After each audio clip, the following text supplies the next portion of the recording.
Ghana Arishimama no sia ebo emprenu da cross abre ya onyunu adwei na afei akukọ apene da bre wo akyerabra no aso no anwumere no sia aboya madehye ni mu nyina adwo emam akwa abadeba agiatum kasa fidie Ahenkan 93.3 FM so yebutu apoema ntem ne ya achim aboabo ensema wodu asem twafo da Roma watena kwadwo apokasebo edema tintim dagu enkrata eso osamufo panyina so ne mukroje de dika na safata so aso atimu kiremu yasi enkonya ewo maame akuafra akoma batampa studios a yedi mo enchechemu ne nyaade eba besomwo ensem no de dika sebo ma akotre no ebi ene se ayam na sebadwafie abadwako mo hwa eye dwadie ne fidi dwuma dwumadie ne toto ya eso kiremu se enei ayade se ministry of tourism no omo ba se kwamo akoma bosika yan gituma won mo no mo hwehwem no ma wusa national cathedral bi nsansembu wom omabo atoagu NPP amanyoko ni chese wa bra endi samanyoko ndi abaton sem call Supreme Court no wo mo yamfumso kase bi pa na wo so mo babonten ebepacho na wo ayenzavu fro ezu emuo no ocheche ni mapa ewo eye economic department and University of Ghana Legon ade atodwa ekiremu ese ewose aban no wo hunu kwan abafa so ne Ghana fo bedin kita ho Dr. Amache Boatin dia atodwa se omanfo bi kika bia ni abre pass wo mu petumi nanso agro no wo mudi na sanso so enya pempam no kasai andi samanyekuo no twetwefo panyini eye orura fiavi kote wode atodwa ekiremu ese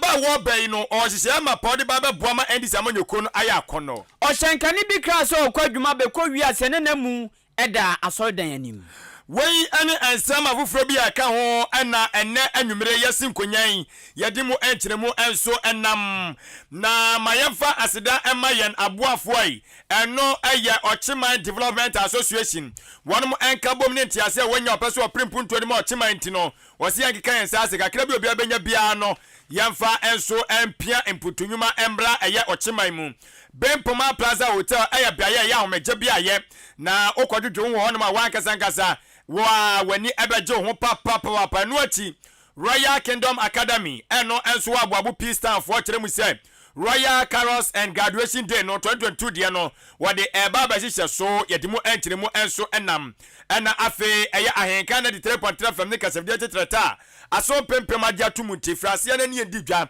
na abenya so emfa so bebre ena afe Jubilee Hospital so de penie enso ase no sika fam anwumre yi kase ni twagu live on Facebook ni YouTube di obeya ne say obefa telefone no abo Ahenkan 93.3 FM on sabekai wo YouTube ana Facebook no like and no comment no share adwenchen manu super zagreka be yense betu ebo asesa ne kakra kenkan we tisa kodo osua poemka na ediama ani die kwan so me pacho YouTube nsua na wa like na subscribe na adwenchen no egon mo fefefe ana se fo adwenchen fa 0594 841044 0594 841044 text message and WhatsApp with them anyway information center sade pinefa kase live ewo bono mantemu asante mantemu ene poe mantemu ebrodunum eko adusia Ahenkan fo ye me kwaku anin kusi bodumene adwen pa hene kofi mensa adwene papa na papa endi wanimu kan afi adishimama jiwasum na ensem no emu enkyeremu sade asibi etie no yemfa ensomwo yese ensem no ase ana adishimama yedemo ekọ ayam na hye bedwafie na enne eyade se wonum ekọ ekwadwendwena man kan kọ ne niputuo enso ehuo na wonum ekọ ye na bedwakọ ya pa wonum a womo ana ehwe eye dwadie ni fidi dwumadie ntoto ye eso mekire eye committee on trade and industry no wonum ekosi enkonya toato adwene ahwehwe ene akomabosika ne mu entoto ya sade sibi eti omaso ye no sade omoso ebehwe no made eye ensem no ade atuma na so betima ade akomabosika no enso ade atumo na omko kunyasie no mu kiremu say Ministry of Tourism and Agriculture Ministry of Tourism and Culture one mo eba on makache ebe ka kire wonum se wonum ehia sika botre bia o metimi de dwumadie wo maso ya ma no matimi akọ eye enkan na de ba akoso so mo ehwe anim so mo se betimi aka sika botre de dwuma eye National Cathedral dwumadie no so ekoso no na no na badwako no etrase no mo hwe ma no mo kire mu se sika botre a eye asoe no ehia no Ministry of Tourism ehia no amana ka de so mo de ba ma wo na so eye National Cathedral no pa dwumadie no sika omo epene de anya de so mbagya tumu enso ede ama wone mo na eno na enam so bi ama ayamra se badwa no jam de ma de hye omo elembele abato mpesua so eno ewo eye atoye mantamu wono kro ya so ono eye ranking member ewo eye abadwako ya pa wone ma omo hwe dwadie ene eye fidi dwuma de ntoto ya so omra se badwa fie onimanyamfo jimano ama kofi eye boa edit dwa ekirem ese wabra eye basum ko no ebepie mu ewo eye won aso eye no Ministry of Tourism bepie mu no omusabusa omensem bebre ede fa National Cathedral no ho nanso asensem be mbebusa omu bia no anu yie no se de woso omu yie ano no enko ne sanfa ma won mo omubusa wo mo se sika dodo sen ana won ehia ombetimi ade awie eye National Cathedral no omu pija wo ma no omotem so mu hia sika bote no asom America dollars no 383 million US dollars eno mu hia ansa no matimi de awie National Cathedral no eno mu busa se na sa sika mu hia yin munim se modikan enso ababeje eye Ghana cedis no 339 million mababeje eno mu beje ye no sai na musimi ede ye mode toto nuoma sai na mode toto nuoma mode sika ne bi ewura ahen mode bi fa ahen anti mumu nkonta fa nkyera ye sa nkutabuo na eye baasum kwaya pa wo so mu hwe dwade ne fidi dwuma de ntoto ye so no ebusa ye no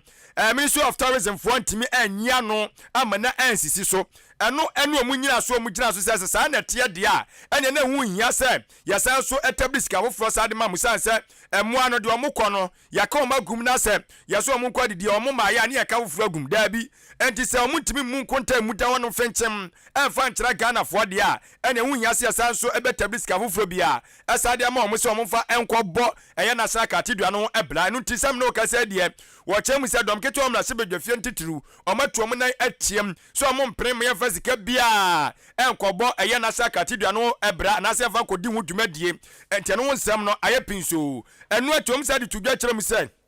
omotuom nsa de frɛ osoafo sika sam totoye ene dwumadie eso mekyerɛ Finance Ministry so omo so mra no mekyerɛkyerem omo so bayo mbetoto papa so saa National Cathedral no oma mankuntabu a enam kwan mu enti ni nyina ka ho bi ena mannei omo sisa gyinaye no emra se badwane de ma addition mo lembele abato besua so onimanyamfo Emmanuel ama kofi boa ensem no nkyeremu enie. The Ministry of Tourism frankly came and couldn't give us the answers we needed in terms of the itemized list of what that 80 million was for. We also asked them a pointed question about how much total that it will cost to complete the cathedral. Ladies and gentlemen, you will be shocked to listen to this. Roughly, if you look at 339 million, the current exchange rate was about $42 million.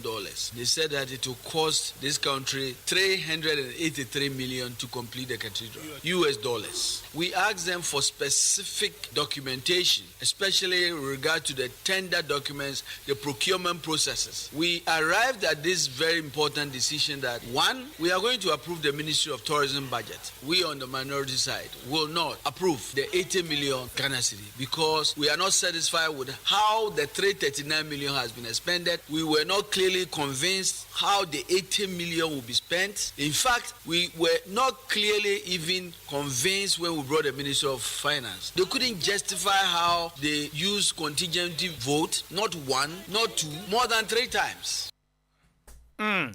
Nanti sa sika botia enei aye tourism ministry no so mu hia ansa na awie National Cathedral na eno America dollars 383 million na o se oman no akoma bosika na omde kwotom na sebedwafi afimpino ene aye aduonu aye afimpino ne aduonu miensa de na enum no mo pe 80 million Ghana cedis na komo de akwakoye adwumade ni kakra na no na ayamra sebedwafie no wonom kyem so mo enje entumani a wote yi ayamra sebedwane de ma de so mo lembele abato mpesua so eno ewo atoye mantem wo sanso aya ranking member ewo baasum ko amra sebedwafie mo hwe dwadie eni fidi dwumadwumade ne totoye eso no manyamfo Emmanuel ama kofi boa Kwame Nkrumah abodimu nyansapani fidi bodwuma esuku awo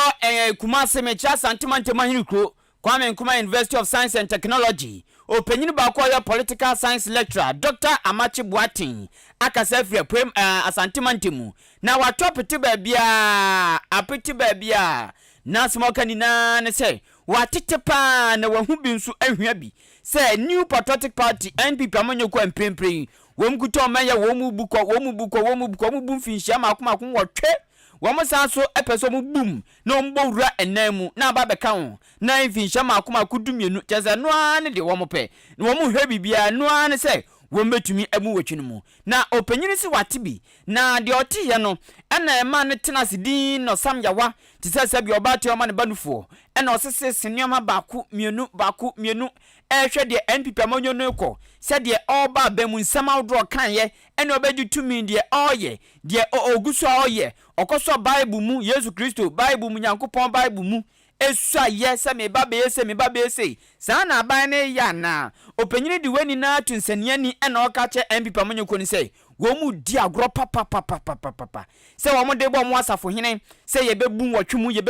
bebreki 8 no owura Amachi Boatin se agro pa na New Patriotic Party NPP amonyoko no AD opanyini se Ghana phobia ni abre pa se wo mo twen se afimpinu ni adonu na abre no beso na December bosom ne de tosonson ye na ya to santin one logo lie obi onye finhia du otwa sabi uka ane obehu ane uka dabi obehu dabi sabi omodam ne na ya to one logo la akoto aba na ose sabato no manfo otwa so e ba bidu na wo mato NPP aben omampani na na do tuano no wo ma yina free akonya so na opanyini Amachi Boatin ekasa no san to ne nsam so se amanyosem eni sikasem na eko eni sikasem totoe eneko na nso hwe NPP amanyoko ya ni sikasem totoe no enya fiti afia pem ahankro de okrumienu abakosem mabesi nei NPP aben omampani na na dankwagu fado eni Dr. Alhaji Mahmoud Bawumia na chidom no wo mo totoe wo sikasem na enya kura ebon enu ntima wo mo fansho mutimu da se ye ba bedu enwatwum ye ba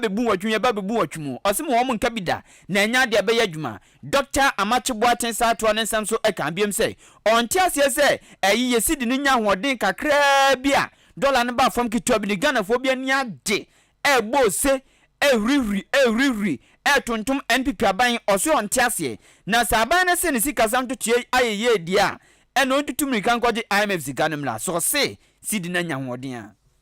well, also the Makase 8 billion MVP 8 billion was just a question of time. Ghanaians cannot wait to vote Nanado's government out of office. Politics may or mind kasem and echo politics and economics. Summary and a more MPP bo more dear say or mind kasema or dia could do baby. It didn't see Ghana sikasem muda. It didn't see. Not even during the time of General Champon in the 70s. And or mind kasem a year basa so much so that IMF obviously we cannot easily engage you. Go home and restructure your debts. In those days, I see even at the end of the 70s. And what has happened? There's a intimate mama or mama and we. And then I may see the no a dining on Hoka credit. I don't know why people are jubilating. I don't know see the no as a son of NTSA. A man is a customer shall say IMF from Command. Eni amuti ye a political science lecturer. Ewo Kwame Nkrumah University of Science and Technology KNUST. Ewo Asante Montema hinu Kumasi. Dr. Amachi Boatin. Tuwasenga dollar neighbor form ni yenja IMF die no. Eno se announce se yesi sidina nya hoden a yenkwaje IMF sika na mra. Yenkwaje mra. Mkaso si yenjai. Na adishimama ya kuyanim ewo eya ensanfofro enso emu na eya senior lecture na tia so suade na se wo ye oditreni mapa ewo eya University of Ghana Legon suapono enso emu ewo head of eya economics department so eno eyo benfo William Boatin waka kire aban no atunefo kire mu se ebebam no kase ewase wono akase hunu kwan befa so a wone Ghana fo betimi adin kita ho no wa chekire nsem di ata Ghana fo ma Ghana fo anyomo entiase esense ebram no ewomu wa chase Ghana ye kwa hunyanya mu pa no mama ye den nanso so ono owura obenfo aya William Babu attend ogidi tum say ebre bia eni achichichiri no Ghana no masa so besi ni dadam biem ama no ma akọ eye enkan pa na o se dia aka ne say aban no betimi enso apra ko betimi achechiri ma kire Ghana fo ama Ghana fo atene ma pa wo ede ma wonom no ase na so anya ne sa de a ene Ghana fo be koso a enso asu aguriti so anasa abonitiri so se ebia wonya nneoma ayi anasa ne ise ebia wo ye no emwa Ghana fo enu achi no se titiri de ntia wo kasa asem wi no aya enei ense odi ato akwa mu se no beboa ama ekado so pua Ghana emnem ye no yetimi apekwa ebeva so betimi atua bie na afia kwase yekope foforo nso a yetimi anya bi eno na kwase broni se debt exchange program no wase anu sei wase aban no timi nya toboase na wo chekire mu pa ma Ghana fo enyo monti ase esan sam no kasa nti ase ni munti no ama adwumafo mo Ghana eno mate atua eso mo enkwa adwuma na mmom se ka aban na timi acheche mo mate ase a kogiri ese ka we nyina no enso nya ade a ebetumi enso aba na odi nsem ni bebre aka ho a wo chekire mu adeshimama ebini the economy is making a case no matter where we are. Me who the Yankopon of Ghana differently. I won't say no the comedian, and so they were GDA say the betting assign abayan. Now, the Hubert say I was here now, yet you campo in a yabua, and asked Mr. Wakani. Then so I was also a share a choir of a passport or Lian Ebekata. And a choir, Yapasu, Yan debt restructure a fellow, debt exchange, a choir your name amount for a castle. Your kind of bank, TV, a passport, Naka Yan one or mine do on cannot bet me as I am here and the bank. Ah, yes. Dina na holding akoso message anka man e be recalibrate aban say baby a edro no 90 to $1 say e ya dia e betina sustain fabre e ya aban the external debt no in dollars no convert to into cedis ya kanaba form we are sure say ye recalibration the debt to GDP ratio no eba form Ghana adishimama wey oye odicheni mapa awono ena sanso etua economics department ano ewo University of Ghana suapon emu Legon obenfo William Boateng na odinsem bi episu biam chem se pempe Ghana fo ewo ekire won mo pa ewo sikasem ayeden enti ebinim bompa yesen ka dollar no ehiri nkosoro sa ka ekosoro no na kwom so epre enya dollar ni bi to munya bia na kwom asesa de aba Ghana cedi ni mu na abaye sika bebre na je se ka jo mo enjoy ene o kan se dia na je se bloggers ya na papa ika o masemi na no wo chem se kwaba ne sanso a monka hunu se unya dollar ni bebre na wo sisa de ba Ghana cedi no unya sika botwo no na Ghana so anom no enwema bo ekosoro enti edede ya wo sanso so kura no enya mfaso papa bia enso ewoso. Many, especially young Ghana, we are suffering from what we call money illusion. Actually, dollar no cost.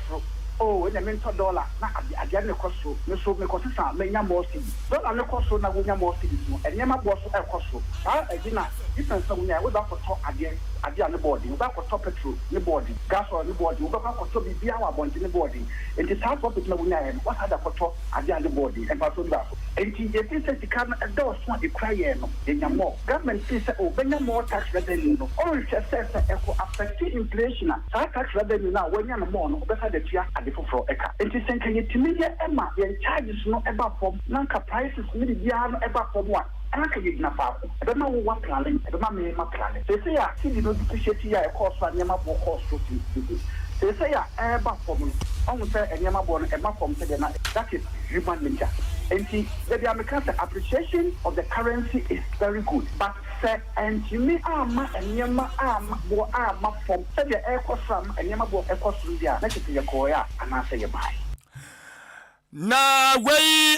senior lecturer ewo University of Ghana Legon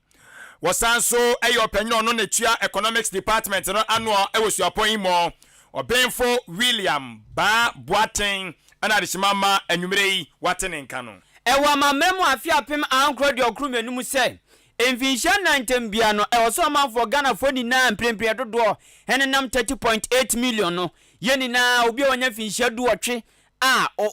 we emra na makwan so to abebe yi no otumi to aba na ewo musanti afi enfie nan bia ntem yeto enfie nan bia ntem yeto na wafi pinini aduonu ena afi so yanka wose yekokoto aba yekoto aba ewie ya pe na amanyoko Kasiebo baako ndis amanyoko no kyerese esunsuanso aba bontin wo mugidi pa se NDC amonyoko ne di nkunim nanso wo mo ahwam ama NPP amonyoko we nam so emo mo tabiro mo nsam de che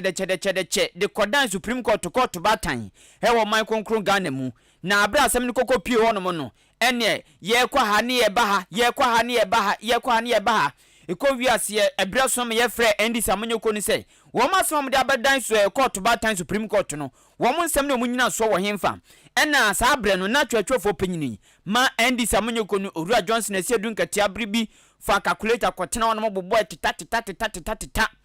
ema bibia ba na wiye no court ebu a wo mo fose wo mu ni nyina so bia nti enkunimdie no akwama NPP amanyoko no echempo adwo ema mfinhyam akoma ko ba mienu aba betoso na nanu mi da ya NDC vo ba beto aba no aka krabina bre na du no ena ani bi ba bonten na onipa okọ Supreme Court ono mo de calculator ko ye ekogirama nkoko twama NDC amanyoko no Owura Johnson Asiedu Nkatia sa abre no na oye twetwefo panyini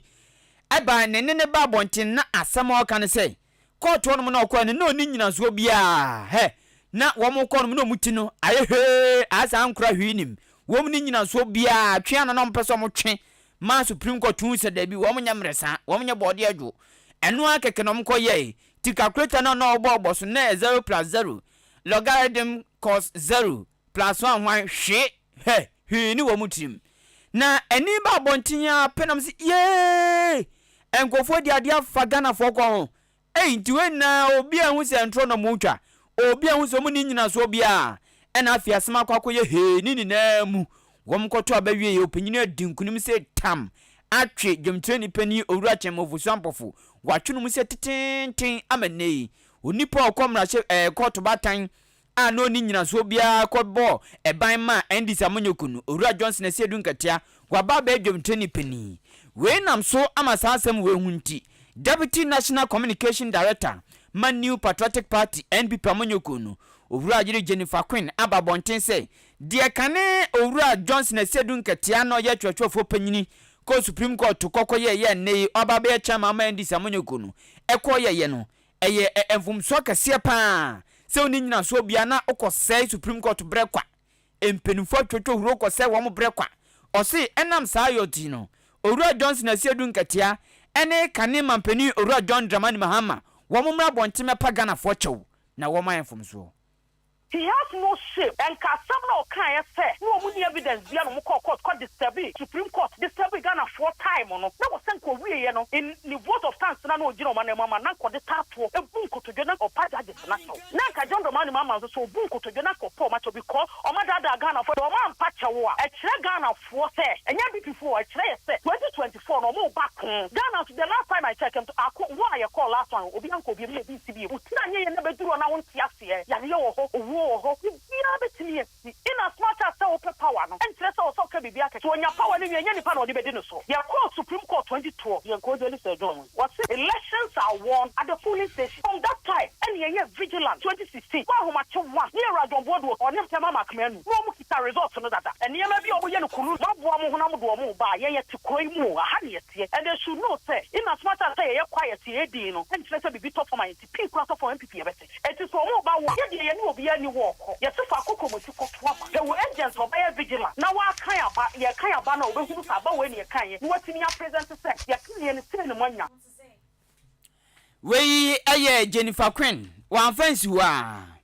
Or South also Kabiam said, Wabra NPP amonyoko no koto abayi akandifua. Womu do moko akwa afimpinunia dununa womu ko pre to me. Na san wotwena womu keke kan womu atumi abum no. Penyino otua womu anu prempremse dwemteni pani. Eye Owura Steven Intim ayensu na openyini yato abawie yo di nkunim se dwemteni pani ma NPP amanyoko no womafo dodo na ase omontene nka we nam so ama NDC vonso kanzo mukotu nipa mukotu abayi obi amana ba besia kan eni aba besia kan de tumi a Owura Steven Intim ayensu na apo we de so no o waye mre ma no odwen no ho tumi no onya wie na no ano eka oboy na ofa cha kwa pekusika akotuenti no na so a shamsmode ne ba pre to me and is for kapa zo papa de so mre we de so Owura Johnson Asiedu Nkatia bete ne te Owura for sample from po ahonam wo no ho ahwe na ni moja kra ya mu no watumi asini so anom ne twe atwene mu abato bebru 2000 na Owura Steven Intim obete ne te kra na no na Jennifer Queen ayo wate na okache endi samanyoko ne say owura Steven Ntimo ya dwomteni panima NPP amanyoko no waye dia no nche se onye adwuma ana onkeka nyoma nsiani ose woma kandifo no ne omam de agu akwan mu ene nkunimdie ni ahoden bi omode ba no ma endi samanyoko no mfa mo wo asafo hene enkampo da se an afimpinu ne adonu nan yebetumi adetumi no afri NPP amanyoko nsem ose okato mu nsem se abato no nyentokwa na mmom ne ye ene ebema ampa se obenya tumi no ana wunya ebekire Tonton Santana kasa ya wina ba me yede. Who say you are 17 ye di ayen su timo ye di. I got to say obi wa call elections 20 years after no away ni baako. E say because you win 17 years. 1 minute 17 years for the lose 2024 the lose 2020. When they are doing political calculation they should do it well. And yes some common de kasa de matoaba. E mo dia mu se de na wo twetwe mo hwegu ye di dade e bo biti. Mu ngu di pel kunu kra mo nwena hu. Electoral commission one kasa official of kasa mo na mo record no. Mu kasa ma mba ta no mo ni nka. Commission of Musu here. Police are what the police fight against MPP and NDC. What is one of Musu? And you know, hypocrisy on the part of NDC, no, and 2 months, Nigeria knows to be coming down, just saying, now, Bano, Matuano, I wouldn't say, when we go to Muska, be Yako debate, and since so much Sania Ham, and I told down so a chida will be down to also, who power will be 12, so would you come on any of them? They should be careful. Eni amuti ye Deputy National Communications Director Manu Patriotic Party NPP amanyoko a woma hyanso de eye aboa osono Jennifer Quinn enono ya ko yen anim maami Jennifer no nani adintu oba ya santo wa NPP amanyoko ni mu na ye beto aso sisiam no kasa nso de okọ NDC amanyoko ni mu omuso ni abresa krodom atese nya adeketo omu petumi age empepe twetwefo panyi de ma NDC amanyoko no eye fiavi kote na wakasa ade nsema wodo ade atudwa yade mu enkyere mu ade eba na mmomu no ma yana Ochima Development Association for ase na Ochima Development Association se men kanche o se enne no dia akroje mframa ebu entie nyina ne yaso ye haw ne yade to aban ne so a aban no no kwa obebre enti ayade se yatemamufo so ye hwane ye afam de enu nti wase obi biara akeka ne nsase kakra bia so yetemamuni uyo kwantuni no abehwe wa Ochima mu onko ka ho bi enti aye 10 Ghana cedis fabra Ahenkan 3.3 from ebutu achima boabo fiduam ya wo de ba na de aba betua registration fee no utua wi a ka na se no so say busumi bia ubetua eto no aye 10 Ghana cedis dius no ubetua na no ye de abofoto ne de ato ntia ba say kuro bi wo Ochima mu ya omuhia nsuo omuhia janai bia ani putu nyuma bi sa na ne yi kakra ne de akoso masene na ayefe mepa chaw bia ba bia woi ekwan ware oso kon do mo amano ne amohwe Facebook YouTube ani social media handles ne nyina no mu nyina mu wakonya bia wuntimi tu wana mo animanimu ye ntino frɛ mpanyufoi na ne wadam emmon komo obekere ko fa so atubu etimi ado ho abeka eye ekoi eho 0594 467 029 0594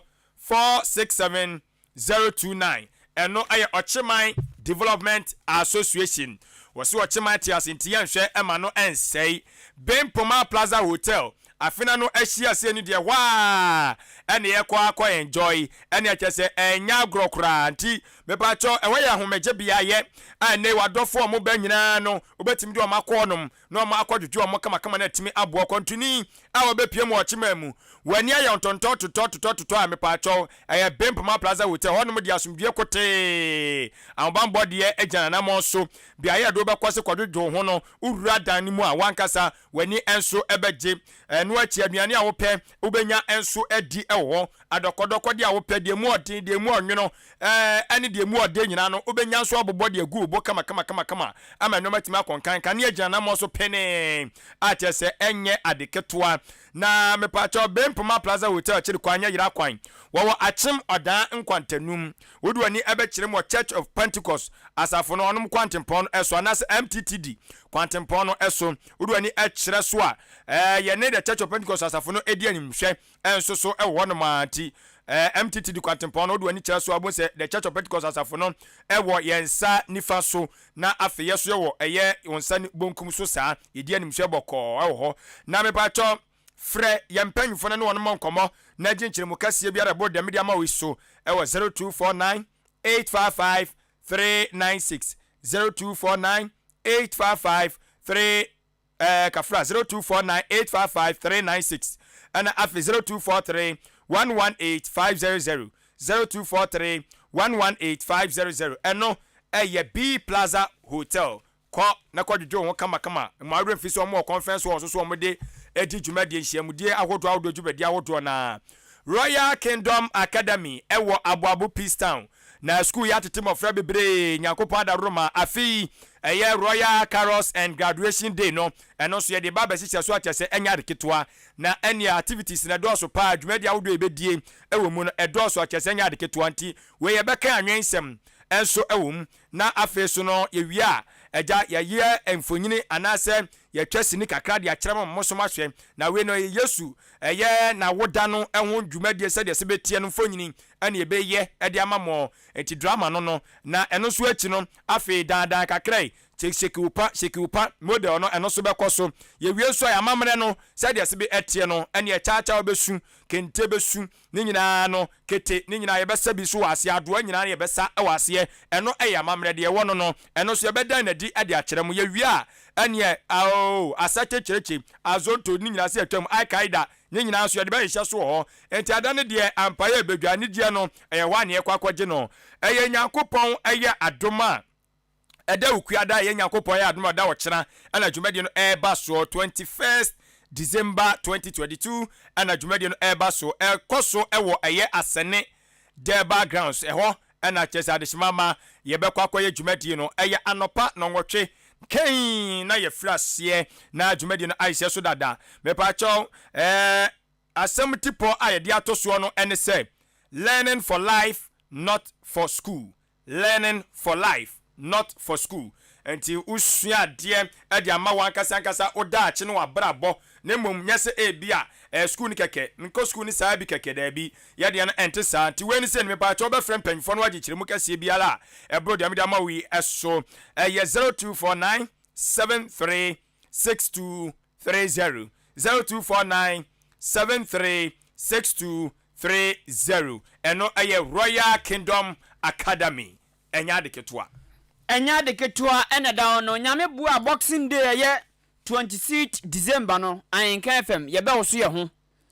ho pa ye che konfo no che a oba fiti krotia pene no age afiem akatu na abro na adunti ya gi babia na babia na ya de no we de ekoma enyanka nya wisia me pa cho o ya abofra bia o maame ana papa film ana wo mienu na film a do nye ka akoma to yem esansa Ahenkan FM ya ba oba pa ye be ka wano ye be show ye funuma ne ya pa ye de kakra de amaw na onso de a cho re nyame boa bronye mu ntia no ahwe anim nyame boa 26 aye Boxing Day no eni diem e bia adwumadi e ba bedi hopese e bo nyoma de ru woso hopese e ton nyoma woso a fra yen 0244 290 093 0244 290 093 ana 0554 272 393 0554 272 393 na woni yen akasa e wo sa homan so Jubilee Hospital oyalia ene obi yale ya na wa bowre babi o mi kwakopa mi kwatitiwe o de ko de osime de kosa enemri me pa cho enwoma sesa pa ti se oba bi dodo oba bi etutu bia ho na mani anahwedie no mu timachu bia bebo ni padua no ho de se de ukuta fidie car moto ana bicycle ese ya na de ko bia ya ye no ni padua no so ni shop yes hwe esa ne yare wama no hospital na nye hospital bia ne hospital odane ni potam de bia ya meka mfa ma Jubilee Hospital se de beju wa tu no adi nkomokra no etumi tu yade no asibi ene diem se wo yale kwa akodo no na wo kwasan wo mo brema pa pharmacy nso no madro bia wo nsa be kan san wa pie oba wo fa fro ni ha okra abemfo be kwa wo so wo mo ma ebi na atu konfo kolege no ne yere kwa wo so ne ba ene ne yere nankasa wo ma eyawre wo sem nyame mfa ne yere ne kransie ye mihu yanka obi anya no aduru konfo no chimpu anya no aduru ochim senesketo sadio waira ye hunu enu timpacho ya no aye de sefata ansana asem ato Jubilee Hospital ba wa favru be ma fa yere no ko no mkosi so be wasomdwe mu esansa wo kwantu enafom wani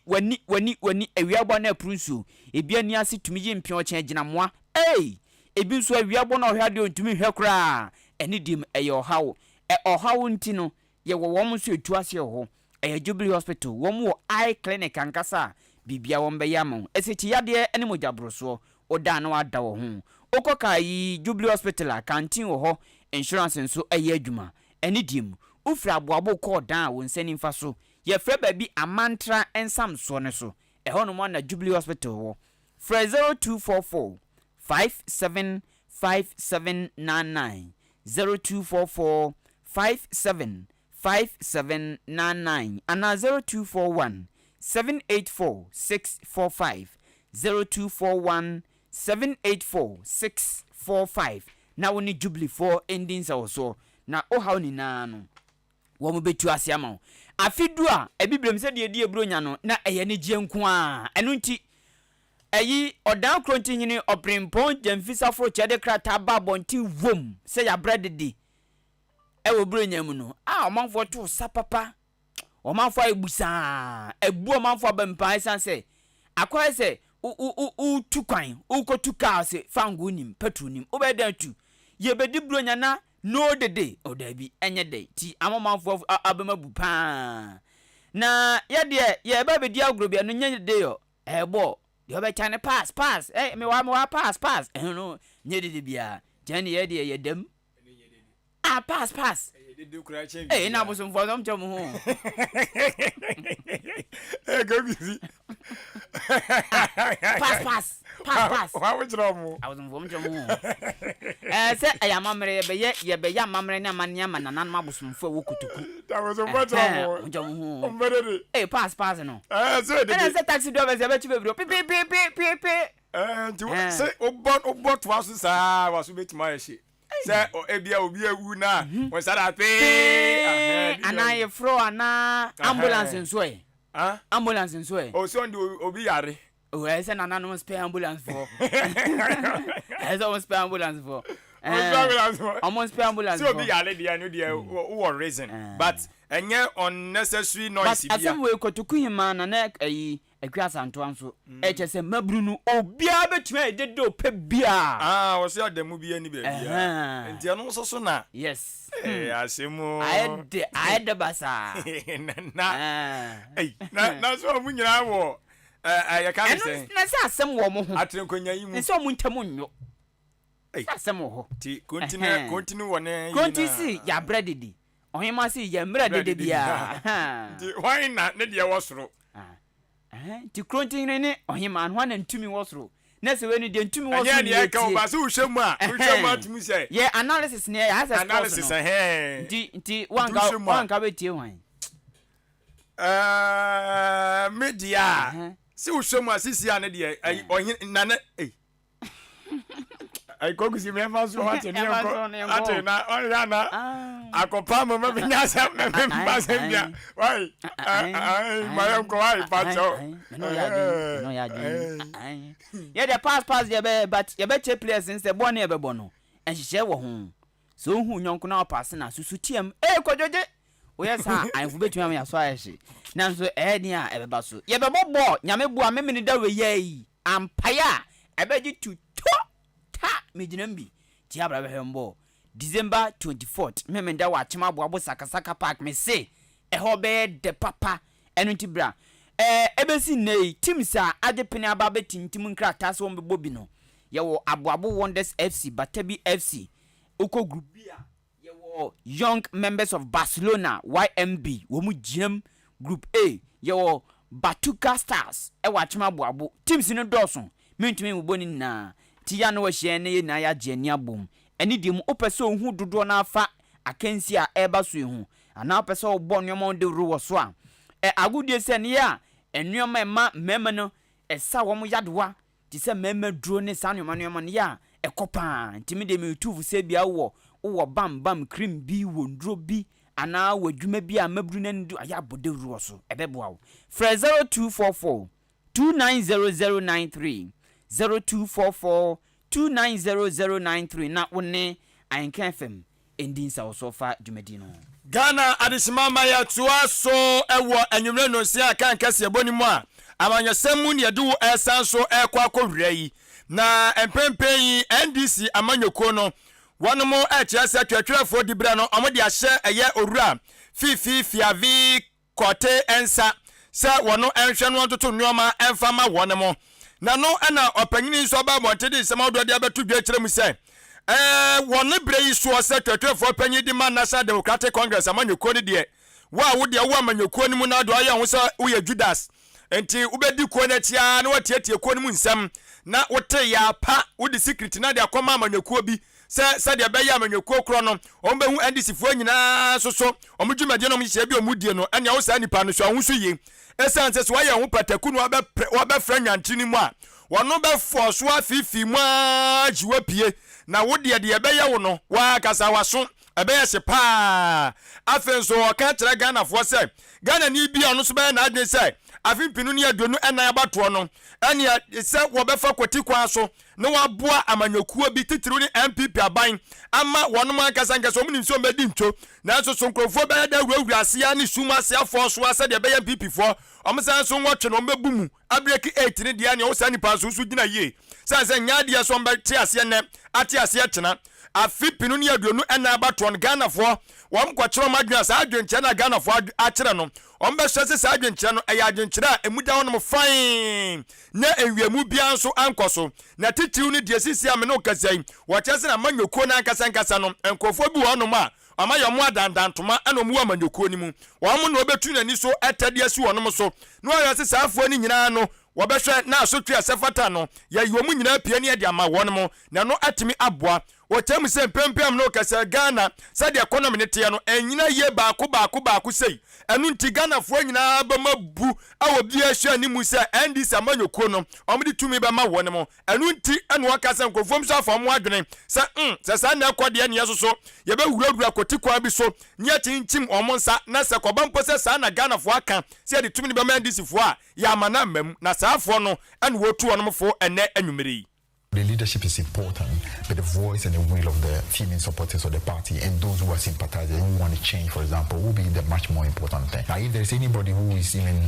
what you call a mole within, that person clearly is going to be in danger. Because with the kind of leadership we have at the moment, if you are a mole, you are soon going to be in trouble. You definitely are going to be in trouble. So, to be honest, it's something I will not underplay. I will not think it's unimportant. But I will say that the collective will of those of us who want the right thing to be done and supported by the millions of supporters is going to make sure, even if you're an infiltrator for the MPP. My own belief is that with the suffering the people of Ghana are going through, if you see this kind of, massive suffering, the kind of suffering hardship that is going through, if you can still see all that, and because of your stomach, you decide to be a mole to stop the change that is absolutely important for the millions of people, you are going to have a lot of curses on you, and that curse is not even coming from me. Even the suffering of the people alone will be the curse that you carry, and that curse can actually affect you and affect generations to come. So if you are one of those, I think you better be thinking. Adisimama eni awuti ye twetwefo panyini edema National Democratic Congress amanyoko no fiavi kote ana adisimama wote ne nka no na opanyini sadi bi eka ho ekiremu ese sisi amno kasai NDC fo sanso ekiremu se tutuna kunya no omode ehye owura Johnson Asiedu nkatia ensa aka General Mosquito se wo mu adwuma enfama wonmo na wo kiremu se papa no senko se sigira ye biempo se twetwefo dibra no ko obekwa ekwa no fiavi ekwa ha no kura se ko begina bi da bi sanse papa no ni madwuma obetumi abode abo NDC amanyoko no na ekoba se ono owura Johnson Asiedu nkatia na to no mutuo se sa twetwefo dibra no de to wonom no eno na kenya wono fiavi kwate ya mo no so ekobie anai wato aso kura di nkonim no wakyese wonne eye owura Johnson Asiedu nkatia anyonkofa no wose emuoden papa ti se tweta no emuoden pa no amumie beka bom ene eye abasum ku ahodo a ya pa wonum nyina no omu nyina be ya adwen kura to no ma se de be ya NDC amanyoko no be fa ne ntoma pa afria I had actually publicly stated if Atiru was minded to continue as General Secretary, I was not going to run. In fact, the reason why my announcement delayed was also because I wanted to be respectful of that position. I did not want it to appear as if I was stampeding him, pushing him to make a decision. So I was respectful of that. But somehow we found informal ways of communicating. And when it was that he was preparing to finally announce that he was not running again, clearly I got information in time. I didn't look at it in terms of seeking your blessing, no. I didn't look at it that way at all. But he and I have had a wonderful relationship for all the years that we've been together. In fact, I've actually been almost like his number one fan, and he always knew that. Very respectful of his views, very respectful of his opinion. Naturally, in this party, I've always loved people who are very, people who are filled with courage, people who clearly, like myself, are really trustworthy. I love people like that. And of course, I like him also because he's got the capacity to be very forthright. So I would say it was an informal blessing. Wey ayen pempem no kasai National Democratic Congress NDC amanya coach ni akata manso wanu motwetwe for pengini fifi fiavi kote ana de shimama wotene nka no wasugusu ya wutie anwumre no nsia kan kase de do hyehye hwehwam ewo wati wasun we de azeka ejesu na mpese bejesu meko evivi mantemu na vivi mantemu omafo da sore na ohyenkani bi onya finhia aduasensia na mu eda asode anim de koba ene sei ohyenkani ni din ade kwasi badu edi adodo na ade fe no eye chiko na chiko no oya dwuma firi mankasim ekokrofu ewo mfimfim mantemu infantiman abeto ampeso aso na opanyina meka na semi station a ne car ya eye Atos car taxi bi Atos bi Atos 1 the registration number is CR next Central Region 1431-12 oya dwuma free mankasim ansa Rory Park Eko Krofu na eno na December bosom ne da toso mienu sada na ye fiada eno manfo bi be fan so ya do ko baabi enti onso je pini ajabro nya benti asosiaba asosiaba ena kwasi badu efa wo mu tipa eno ano no he wo manfo wo mankasim eyi ansa Rory Park on ma hwanu a wo mu hu papa yi enene de koba ne se wo so mu tigu mu hwehwe o hyenkani wonya mfinhia du esensia 36 years wo mu hwehwe no ena mu ti mu gum hwehwe no na no nenne amanebo ayamanebo ni ohene ba nyame do kwame adex ewo mankasim abeto ampeso aso eboabo no toma ne yen ene se nyame adom aposifo abusuafo ni adofo a opanyini ni wo mu ye adwuma ti wo mu gu monten so no wo mu ko hu na mu nipa na okona na owon kwa no hyenkani taxi driver na owon kwa no wo mu ko hu na wato nanan mo nsia do krama wo mu chema opro ama akwa yasem kese emu ne sei na we nam so ama wo mu chema wo mu koto se oda asodan nim pe asodan nim na mu no da pe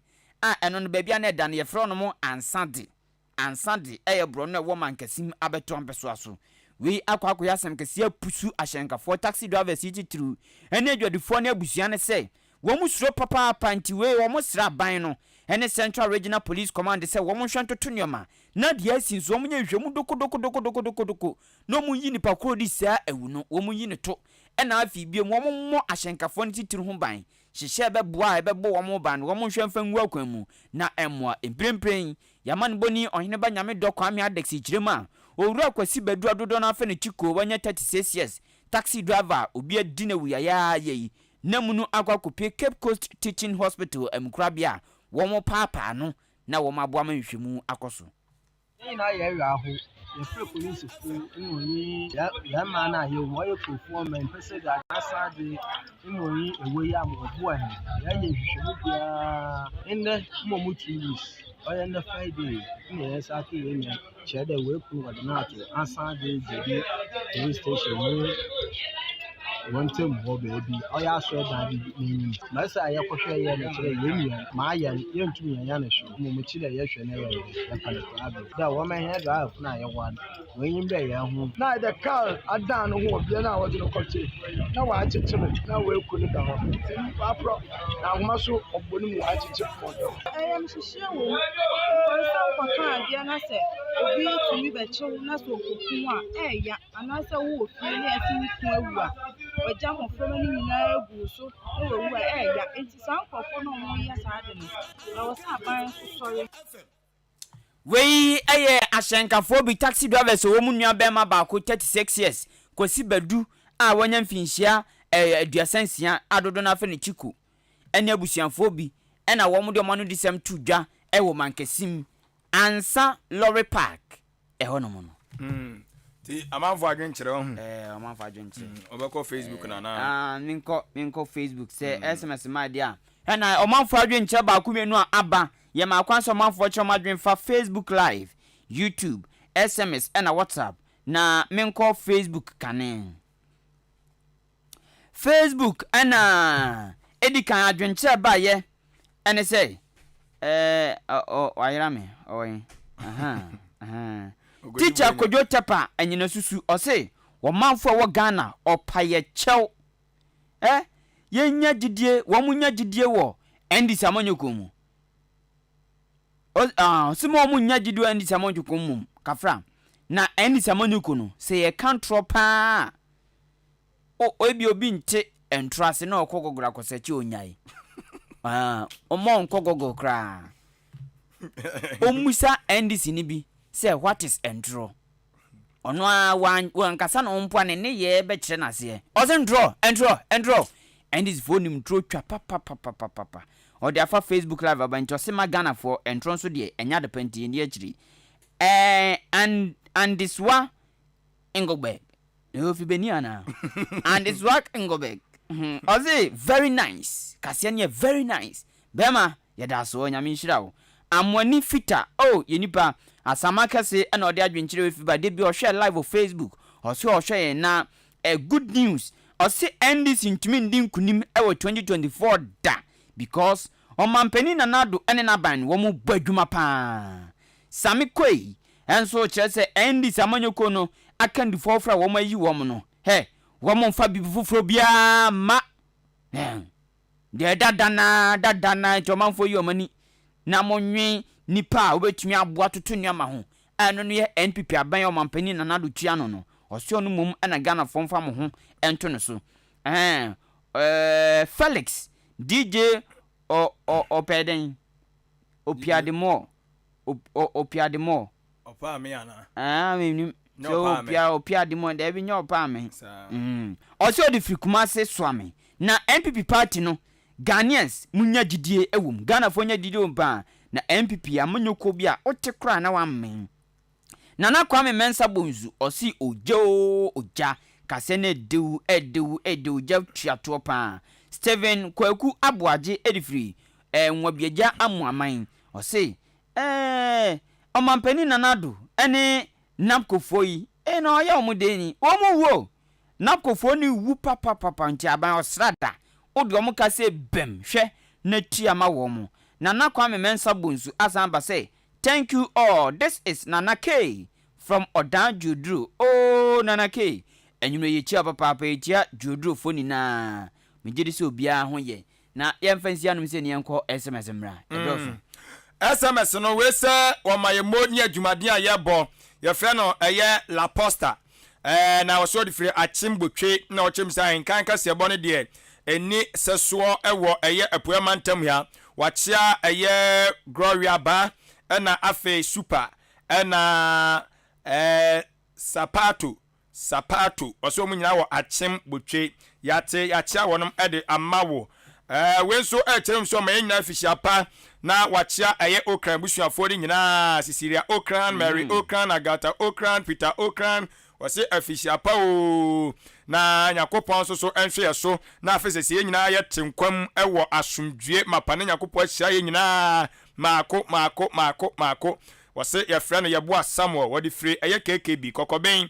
na wode enso eba ye wei eye maame eye nana akua kunadu owo eye aboabo wase entia kese enkoma Elizabeth amofa wono ewo asene yate wase eye wodonfo pa na wo chia wei san so na we so ekire mu se me pacha ya Ahenkan yo nya Ahenkan Gladys de ya ye ma me Gladys ana say I was here and twice in the word, my dear mamma goddess, the woman say Ahenkan, only say Ahenkan. Say, mamma, so dear Biana typing mistake. Yate was here to my dinner, yeah, boy, or boy, a basso, yeah, that's be bring a coupon and shrawa. Where's Denny? NDC Kwame Taylor. Now, I didn't know what to travel. I say, NDC Kwame Taylor, the debut of Katie Boom. Just one day, why not just obey Katie Boom down? NDC Kwame Taylor, and the water had the dedicated say Niwo, Yate, Kwame Taylor. The other side of the young friends, say, what's happening? So I'm for the buy, but I come back with me. What's up, no? I miss go see what in the about Facebook me boy. Was answer the about Hayate. I miss go the upper so can you know. When you say what here life, a year Ministry of Education. One a year Ora ya Poku Mensa, Deputy PRO, Edema, a year Education Ministry, no, and a ATA. And what Tim say, Kasiebo the Dempa, Master Planner Junior Kentampo. Hey! Master Planner Junior is the idea who call anymore. It's a Ministry of Education, what do? Hey, and you Master, what free? So were you or Bono? Kentampo, and we're free 1 man were through Education Ministry. Hey, to run them back, and I don't know once I know do Education Ministry or no. Ministry or no, maybe I know you, Jumana. Make it tampon, maybe I know Chiafano. Everyone on the to Famu or Chacha Fama. Or church from yes, I will do Ministry of Education, you know. Hey, Youth Employment Agency say no alcohol, Cochiao. You shall be a word to Nidia. Yate, and Tian watch ya, a your rope commence answer the Amaya. Why?